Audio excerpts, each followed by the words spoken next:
Hello everyone, welcome to episode 2 of Geoffs Gardener's World. In this week's edition I'm going to be showing you my pond, although it's not looking at its best this time of year, and I'll be telling you how to keep the herons away from your fish. Well, we'll start where we left off last week at these beautiful tulips. In these worrying times it's lovely to get out in the garden and you just take a look at these and it makes you feel a lot better. Right, now my greenhouse is completely empty now because all the bedding plants are sitting out in the sunshine. The reason I bring them out is this week I've been bringing them out every morning and then putting away again in the evening. It's a bit of a laborious job, but the reason for that is twofold. Firstly, this week in the greenhouse it's been far too hot, 30 odd degrees every day, and that's far too hot for a plant that's living in a little pot. And secondly, I want to acclimatise them to the garden, see what the weather's like in the real world, because most of these will be going in the next week or so. What we've got here is zinnias. Behind that we have gazanias. And behind that we have French marigolds. Yeah, and we've also got African marigolds in the middle there. And next to that we have osteospermums. And then up this end, pelargoniums, or more commonly known as geraniums. I've got another 350 of them coming next week. So they'll be going in the greenhouse, so I'll need the room in the greenhouse anyway. I think I want to mention about bedding plants is the watering. Watering is absolutely crucial at this stage of their lives. And to be honest with you, going around sprinkling water on the top with a watering can would do them no good whatsoever. You might as well not water them at all if you're going to do that, especially in this weather. Any water that's just sprinkled over the top of the plant, most of it will evaporate away and then none of it will get to the plant itself. What you have to remember is a plant like this, it's the roots that need the water, not the foliage, and the roots are down halfway down the pot. So the trick is you need to water them from below. You'll notice that all these plants are sitting in trays with no holes in. The tray has to be level. Well, they're not very level out in the garden, but in the greenhouse they are. And what you do is water them from below. So just put water in the bottom of the tray like that, and then the soil in the bottom of the pot will soak up the water, and that's where the roots are. And the roots will go, it encourages the roots to go to the bottom of the pot, which is what you want them to do. If you just sprinkle them at the top, the roots will try to get back up to the top to where the water is. That won't do the plant any good at all. So watering is crucial. And another good thing about doing it this way, you only need to do it once a day, because that water is sitting there most of the day. If you sprinkle them on the top, as I said, it will evaporate away. Most of these be going in next week. Over here my tomato plants are going in there, and on the topic of water, you'll see at the end here, this bit here, that will take water down to a trough underneath at the bottom, and there's the great holders are ideal for tomatoes. So just to prove the point, that's where the water needs to be. Put the water in there and it will go along the bottom of that, and the tomato plants will love that.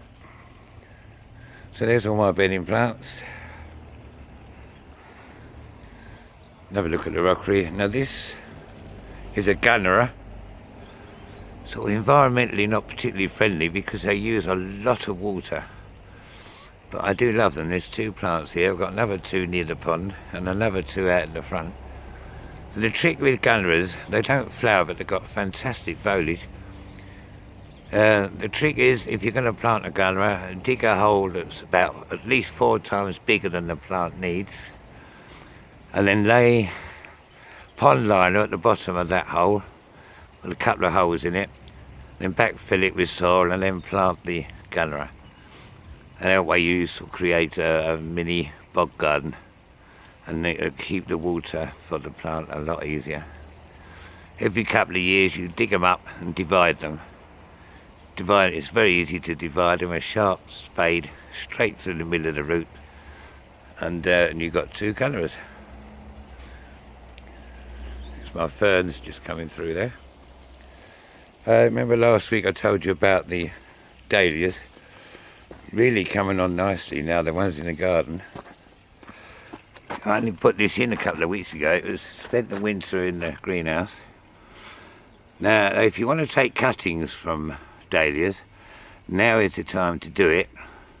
I can't actually show you how to do it because I can't do that and hold this camera at the same time, but what you need to do is get a sharp knife and cut that off right down as low as you could possibly get, and put that into a pot and put it in the greenhouse. If you haven't got a greenhouse, a windowsill will do, and then you'll get another dahlia for nothing, and it will be exactly the same as the one it came from. There's another dahlia coming through there.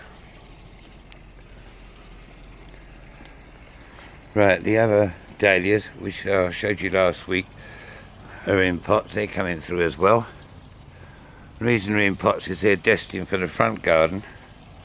My front garden is north facing, and this, where they are at the moment, into my patio, is definitely south facing. It gets a lot of sun. Quick word about my wallflowers, which is still looking great, but I'm going to take them all up this weekend. The thing about wallflowers, if you want a display like this next year, you need to do something about it now. Go online and get some wallflower seeds. The only trouble is you need a spare bed in the garden somewhere, which might be difficult. I've got one behind the greenhouse. So buy some wallflower seeds, put them in a spare bed in about early June, then just leave them there, forget all about them, keep watering them and weeding. So lay the seeds in straight lines so you know which is a weed and which is a wallflower. And then in October the foliage will be about a foot high. You just pull them out, don't dig them out, just get hold of the plant, pull it out, and then you've got basically a bare rooted plant. And then plant it where you want it to flower the next year, and then in the February time you'll have a great display like that. You don't want them to go to seed, which is what they're just about to do, so that's why I'm going to pull them up. Right, the pond. Now, it's going through its transition period between winter and summer at the moment, which is why it's gone a little bit green. It was crystal clear in the summer. I'll try and attract the fish up to the top by throwing some food in. Hopefully they'll come up for that while we're chatting. Here they come. Here comes all my fish coming up for their feed.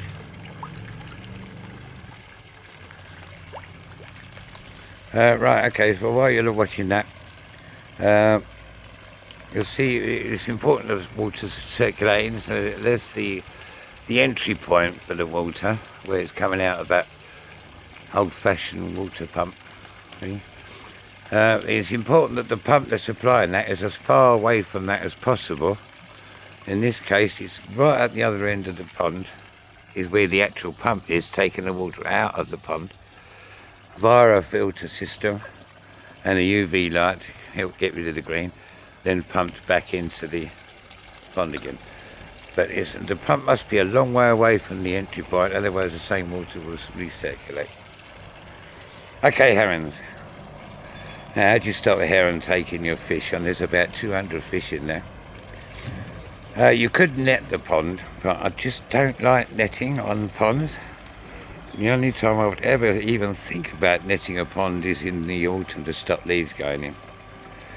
So how to stop the heron? Well, the first thing is that You remember that herons are a protected species. You're not allowed to harm them. But herons won't land actually in the water. They will always land next to the pond.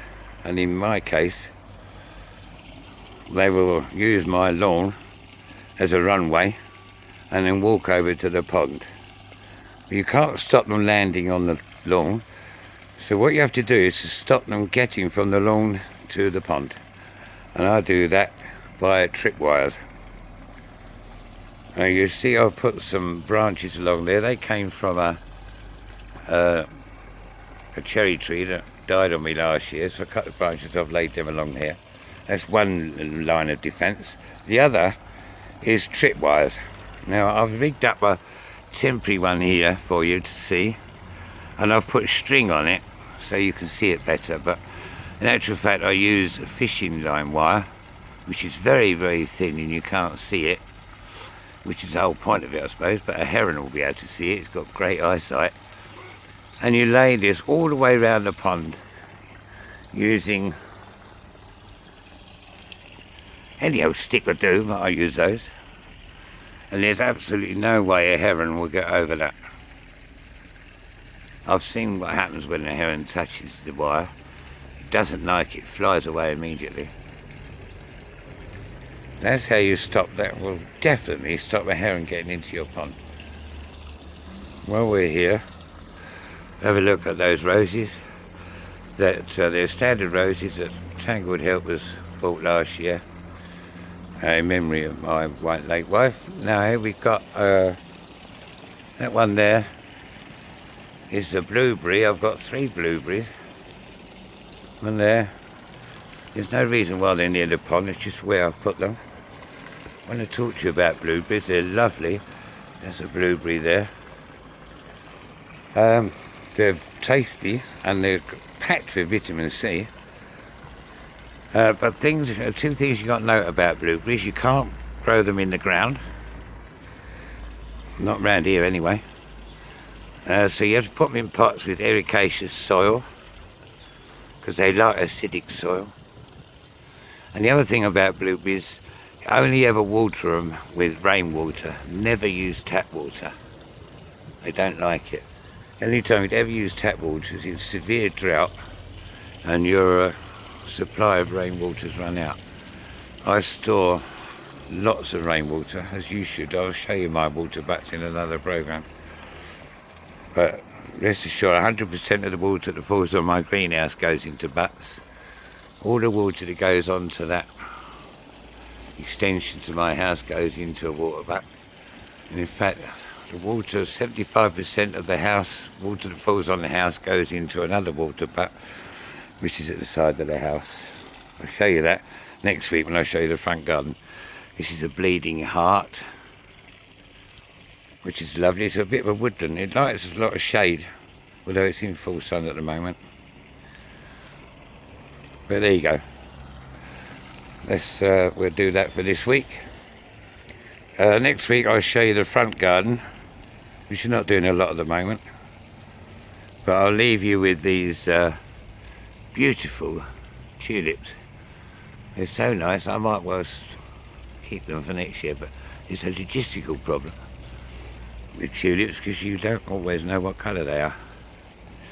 All the bulbs look the same, so if you want to know what colour it's going to be next year, you better mark them before you pull the bulbs up, or just put them all up, put them in a big bag and take potluck for next year. Thanks for watching. Hope you enjoyed it. Next week we'll have a look at the front garden, and look after yourself, stay safe. Bye.